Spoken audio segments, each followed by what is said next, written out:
Hi, my name is Christopher Meyer, and this is my Lab 2, Lines of Charge for Physics 2212.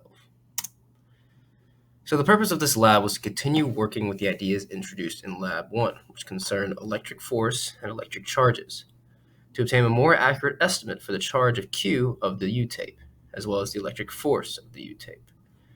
In this lab, we'll treat the U-tape as a line charge, and therefore it has a distributed charge along a line, similar to a rod. The concepts in this lab that we use are Coulomb's law, which relates electric fields and forces with distant charges, which is the force equals K times Q1, Q2 over the magnitude of R squared times R hat. And the second concept is distributed charges, which focuses on superposition of infinitesimal charges. So in the lab, it's the same procedure as lab 1 to create a U-tape. First, we create a U-tape by quickly stripping it from a tape and off the base tape. Then we ensure that the tape is negatively charged by rubbing it against a plastic pen and observing repulsion.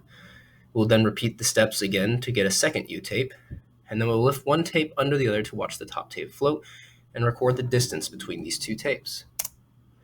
Now, for our model, what we did was represent the tape charge evenly split into a number of n charges. Each charge, little q, would have their charge be the total charge, big Q, over n. We would find that the net electric force on the top tape would also balance out with gravity, and that the precision or the accuracy of the charge would increase as n increases. Now, the assumptions before we start any calculation, we would have to assume that the charge is evenly distributed across the tapes, that the tapes have the same charge, that we can approximate the tape's mass with its length, and that the tapes lie perfectly horizontal, as well as ignoring air resistance.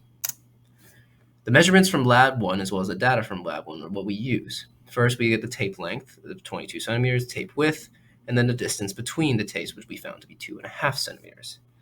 The calculated data would be the tape mass, the force of gravity, and the electric force, the force of gravity and electric force being the same but opposite charges, signs, and then the tape charge, which is negative 1.224 times 10 to the negative 8 coulombs.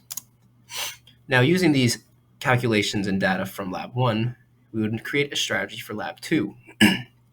We'll use GlowScript and VPython to assume that the charge from Lab 1 is correct and use this charge to iterate it over an infinitesimal number of charges to find a new electric force. We would then compare this new electric force with the force of gravity, and then with this comparison, we would adjust the charge accordingly so that the magnitude of the gravitational force and the magnitude of the net electric force are equal. Now, in the computational model, we have to create a line charge. To do so, we're given a function called line charge, which creates a line based off an n number of uniform point charges, which we use to represent our piece of tapes. Next, we would calculate and visualize the field and forces.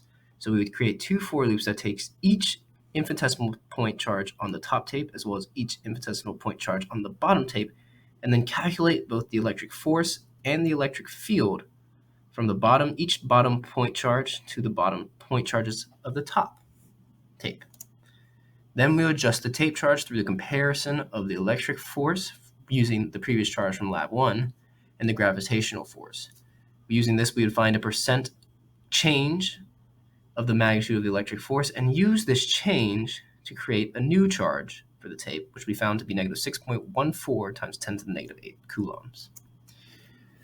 Now, it's possible to increase the precision of the lab. By increasing n, we would increase the precision. For example, if n was 50, the charge is negative 6.14, but if the n is 200, the charge is negative 6.06, and if the n is 10, the charge is negative 6.481. Now, we can't find an exact calculation using a computational model because n would approach infinity, which is not possible. However, we could do this by setting up an integral where q becomes dq, which makes an infinitesimally small number to be expressed. Finally, reflection questions. Now, what if I had modeled each of your tapes as a single point charge, like in the previous lab? Now compare these values of the point charge model with the line charge model. From the point charge model, we got a charge of negative 1.224 times 10 to the negative 8 coulombs, while with the line charge, we got negative 6.14 times 10 to the negative 8 coulombs. The difference here is that the line charge has a charge that is about 5 times larger compared to the single point charge. Now, why do these estimates differ, and which value is more likely to be closer? Well, the line charge model takes into account the distance between each infinitesimal charge, as well as each infinitesimal charge's force and field on each of the other infinitesimal charges of the other tape. And I believe that the line charge model would be closer to the real value because it represents a more realistic model with less of a drastic assumption which is used in the point charge model. Thank you, and that is all.